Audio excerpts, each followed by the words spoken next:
Actually, artists, if you have a question, you want to double check about a color, I was really having a hard time seeing, like, what is that corner? But now I can see it's actually supposed to be red up here where that number got cut off.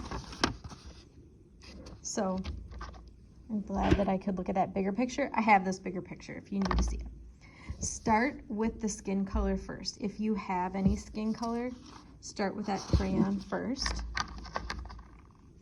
And it helps me to do the border first, just all the edges of this big piece.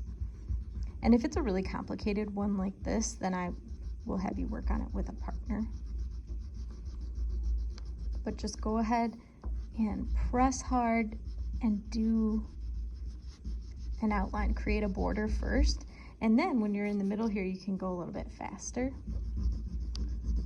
But we want to create an even skin tone, so it shouldn't be like that over here, but then really well covered down here. It should all be uniform. And that will help it be not distracting. We want to just look at the beautiful picture and not oh, that coloring looks a little lackluster in some parts and beautiful in others. Let's just make it all beautiful. And I'm doing that by applying pressure and going around the edges. When you get to the borderline, this borderline here is where I'm going to attach it.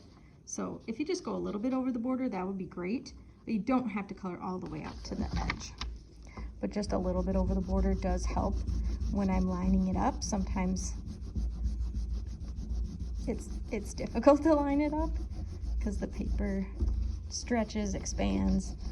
So it's good to go a little bit over the border.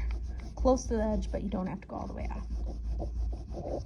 So I'll make a time-lapse video so you can see me coloring this whole thing, but go ahead and start with the border first before you do the middle.